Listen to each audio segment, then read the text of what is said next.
Thank you for staying with us. Nigeria's President-elect Bola Tinubu will relocate to a military facility in the capital, Abuja, ahead of the swearing-in ceremony, according to his campaign team.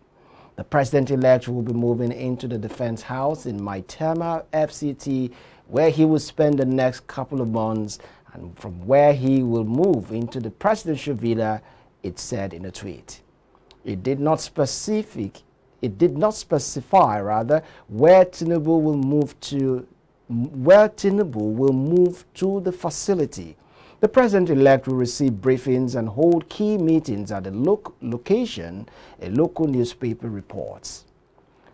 Outgoing President Muhammadu Buhari had also moved into the facility ahead of his swearing-in in May 2015, it adds. Mr. Tinubu of the ruling APC party was declared the presidential election winner with 37%. Opposition parties have said that they would challenge the result in court.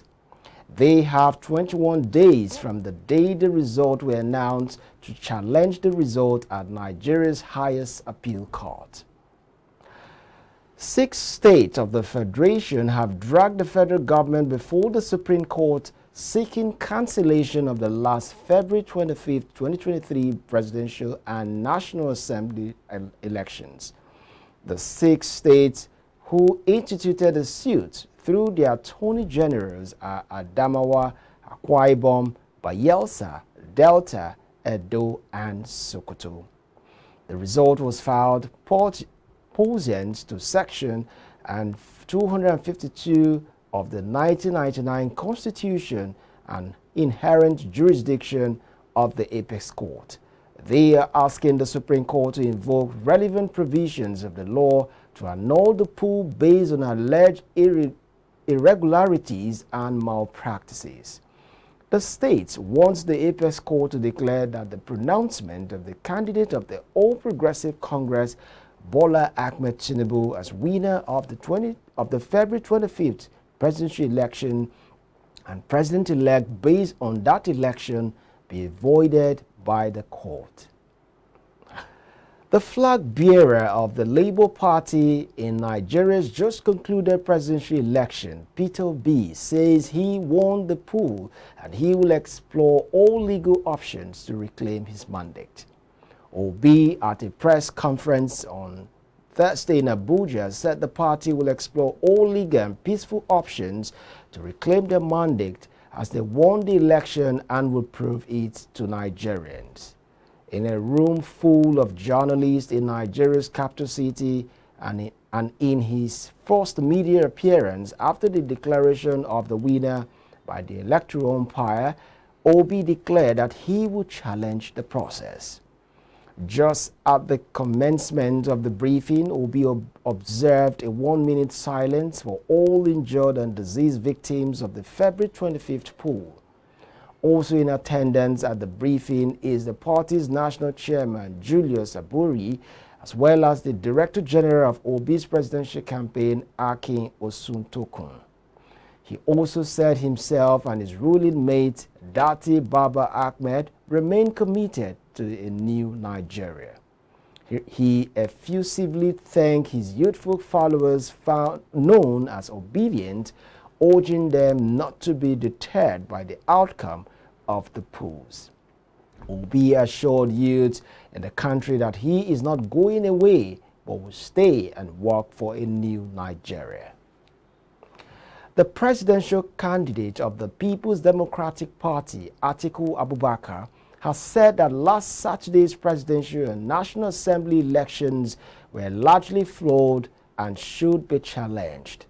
Atiku, who said this in a press briefing in Abuja on Thursday, accused the Independent National Electoral Commission of shattering the dreams and aspirations of Nigerians with their conduct of the polls.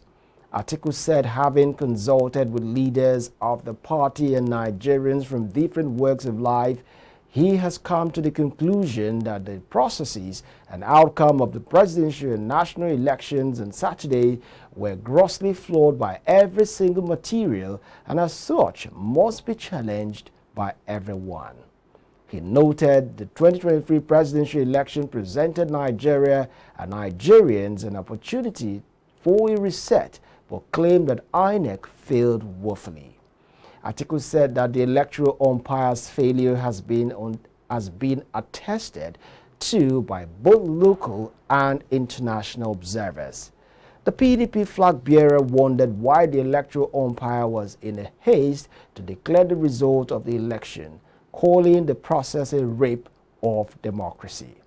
Atiku believes that this is not the legacy the Buhari-led government wants to leave behind for Nigerians, adding that it is not late for Buhari to make a U-turn. Senator-elect for the Oyo South Senatorial District of the platform of the All-Progressive Sharafadim Ali has debunked insinuation making the rounds that there is a gentlemanly agreement between his party and the ruling People's Democratic Party ahead of the March 11 governorship election. Sharafadim Ali was speaking in the aftermath of the victory of the presidential candidate of the All Progressive Congress, Bola Tinubu, and the impressive showing of the APC in the National Assembly elections last Saturday. Ali, a former secretary to the Oyo State government who described the claim as unfounded, boasted that the APC was determined to wrestle power from the PDP in Oyo State. Take a listen. Somebody who claims that he's voting for Asiwaju should come into APC. You have already been saying that. They are welcome.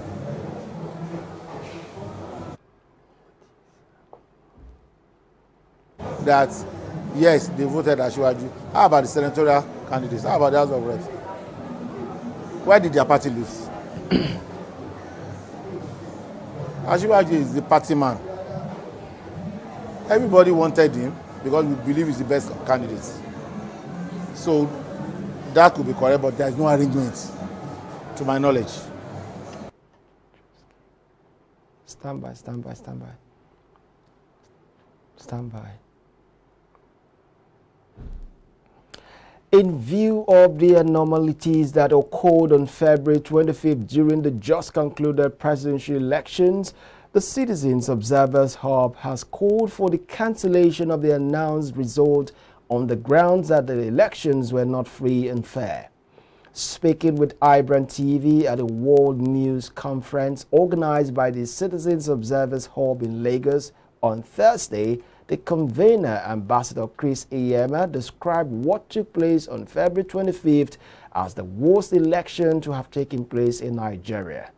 Iyema's comments were contained in a statement entitled "Democracy on Trial and the Truth Must be Revealed." Also speaking, Ambassador Paul Church explained that the results were doctored and asked the Independent National Electoral Commission to conduct a rerun. It's not free, it's not fair, it's not credible. The whole world knows. International communities have released damning reports about the 2023 general elections. We are only supporting the views of the international community. They were in Nigeria. You know how many presidents of different African countries came to observe elections in Nigeria? You know the international communities from EU, from IRI, from NDI. They have all released their press statements, and it is not a statement that even our unborn children should look into, because they condemn the credibility of the entire process. INEC permitted intimidation. INEC had 4 years to plan. There was a budget for the election, but INEC didn't have provisions for INEC ballot security, which is supposed to have been set in place. The Nigerian police force is not enough in manpower to man over how many thousand polling units in the nation. I wouldn't say this is an election, it's a sham. My colleague already used a word which would say it's a coronation. We'll say as a nation we gave INEC, who is the electoral umpire, billions of dollars to give us what we call today coronation. This is not an election, because when you go out there, you should be seeing the excitement in the people that supposed won the election. But there is no excitement anywhere. People are aggrieved, and that is to tell you that the mandate, the choice of the people is not who we have today as the president-elect of Nigeria. Where is the vote of our Nigerian citizens? We voted, we came out in numbers, masses. We shut down everywhere and we came out. We don't mind of any insecurity. We came out north, east, west. And you are bringing this amount of votes? No, it's not done. It's not done. It's not done. Something is wrong somewhere. We are over 25 million people that came out to vote, and you are releasing just how many millions? Something is wrong somewhere. I must not accept this. This is a daylight robbery. You robbed me.